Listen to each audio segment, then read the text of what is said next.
Hi, welcome back to my 2014 Ford Transit Custom Campervan conversion. I'm Nick the Geek, and today I'm going to be hardwiring a 4G mobile Wi-Fi router into my van. So if you'd like to see how I do it, stick around. So before I get started, why would someone want to install one of these 4G mobile Wi-Fi routers into their van when most people have got decent and generous data allowance on their mobile phones? Well, vans act sort of like a Faraday cage, and they block out the 4G signals and dramatically reduce the strength of the Wi-Fi signals that you get. Last year, when I was working from home, sometimes I went into my van and did some work from in the van, and I had one of these TP-Link mobile Wi-Fi dongles, and what I found was, although the signal strength was absolutely fine outside of the van, as soon as I got inside of the van, the strength just dropped away. And when I went on holiday for a few days up to Scotland, there was almost no signal using this. It was pretty much worthless.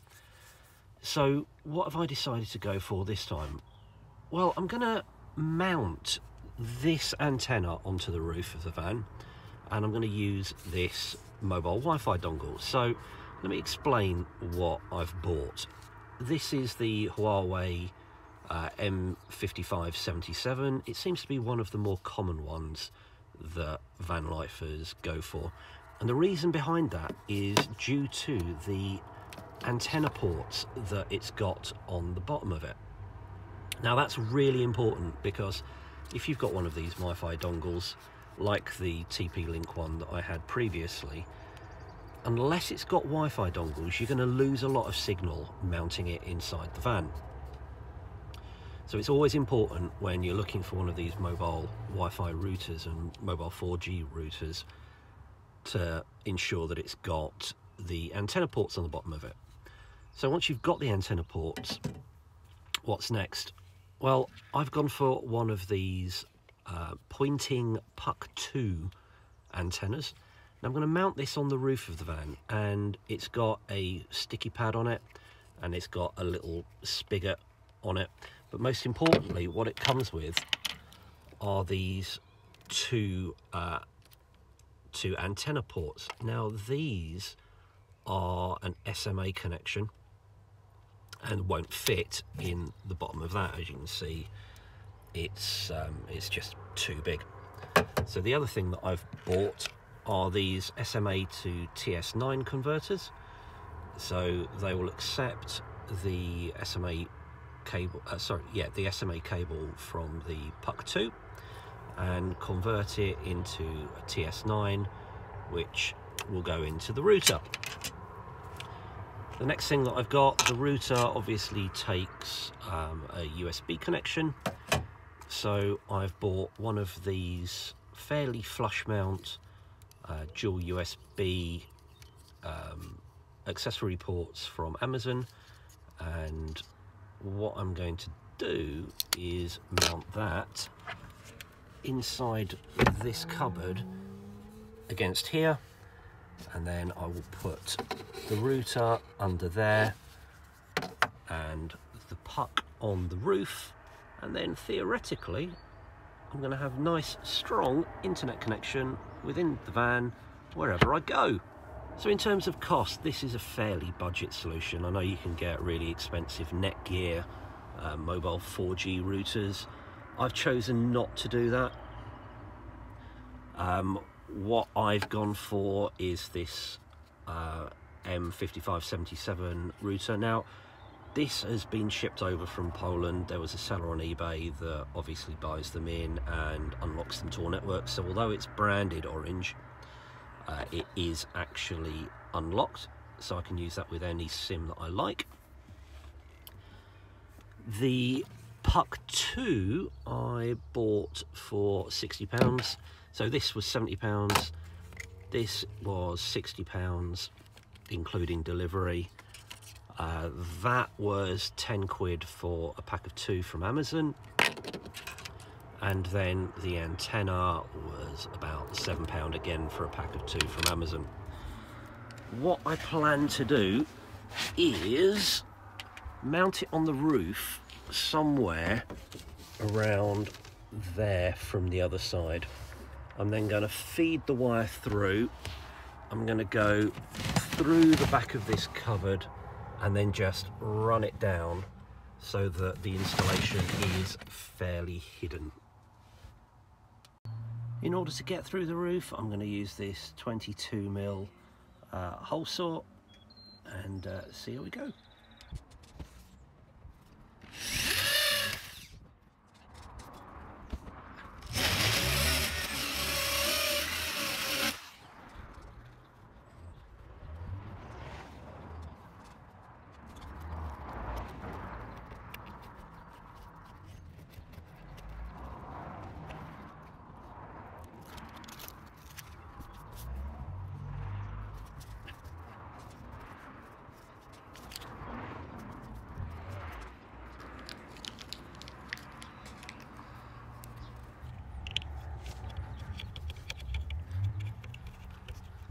But not too much because it is plastic. Just enough to keep it on the roof. Then what I'll do is I will take the cable and I will get it round the back there so that I can bring it behind the wardrobe. Now all of that is plumbed in, I can put the roof back up.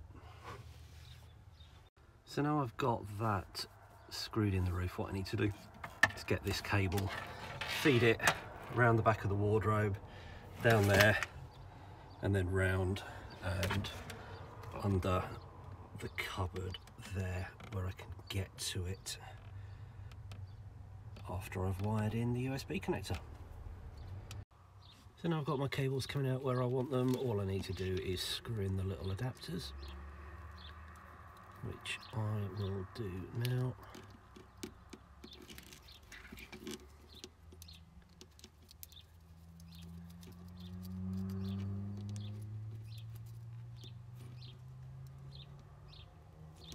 So those are now connected and that will fit into the bottom of my router.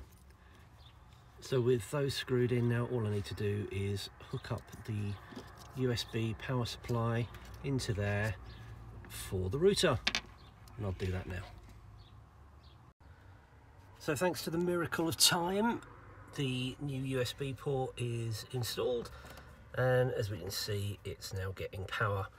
Now the cable here is for the antenna, and I'll hook that up in a second, but what I'm going to do is I'm going to put the modem around there.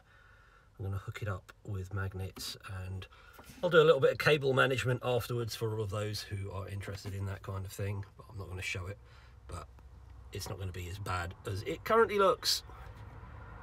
So I'll be back in a second after I've hooked up the 4G router. So thanks to the wonders of time and magnetism, I've now got the router installed where I want it, and it's easily removable so I can take it anywhere I like. So it's a nice magnet there and a magnet on that side. I've got it hooked up onto the charger, and obviously I'll sort something out about those cables in a bit, but just checking, and as we can see, it is happily charging up, which is great. Now the one thing I didn't mention about this particular router is that it also acts as a Wi-Fi relay. So if you are on a campsite and the campsite's got Wi-Fi, you can use that router to connect to the Wi-Fi, and then it will broadcast that around the van, which means that it won't use your data, and that is great. But let's see how the aerial performs. So I've now got my SIM connected up, I've got the antenna connected up, and it's all connected to power. Let's see what the speed is.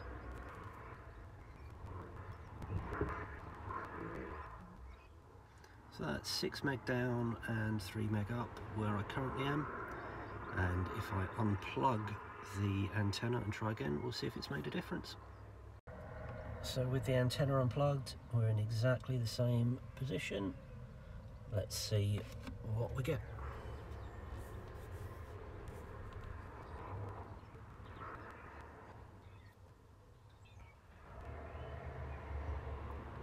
So 5 meg down and half a meg up. So it's not a massive increase, but it is an increase anyway. Obviously, it will all depend rather on signal strength, and I know this area isn't particularly great on 3 anyway, but we can see that we have got a bit of an increase. I'm going away in the van in a few days, so we'll see how it's really like out on the road. And just running another test because I am never happy, we have got 11.4 down and 4.4 up. So as for the mobile network I decided to go with for this 4G router, I chose to go with Smarty. You can find the website at smarty.co.uk. The reason that I went with these guys, they essentially piggyback or are 3. And they have an incredibly cheap plans. So I've gone with the 30 gig for £10 a month option. So that's 30 gigs worth of data, which is quite a lot. It's more than I've actually got on my mobile SIM for less than half the price.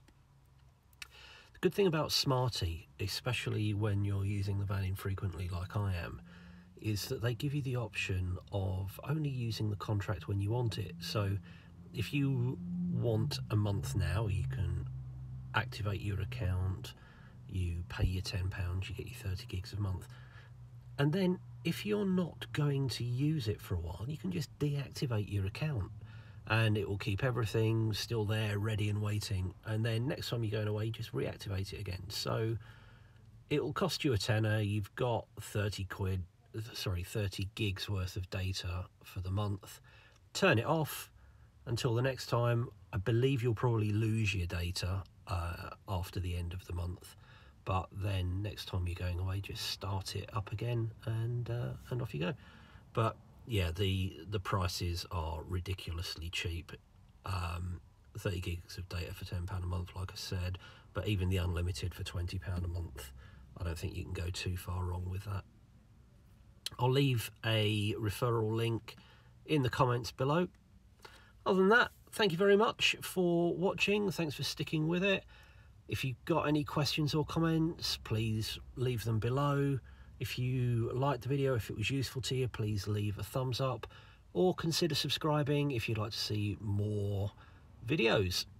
Thanks a lot. Bye-bye.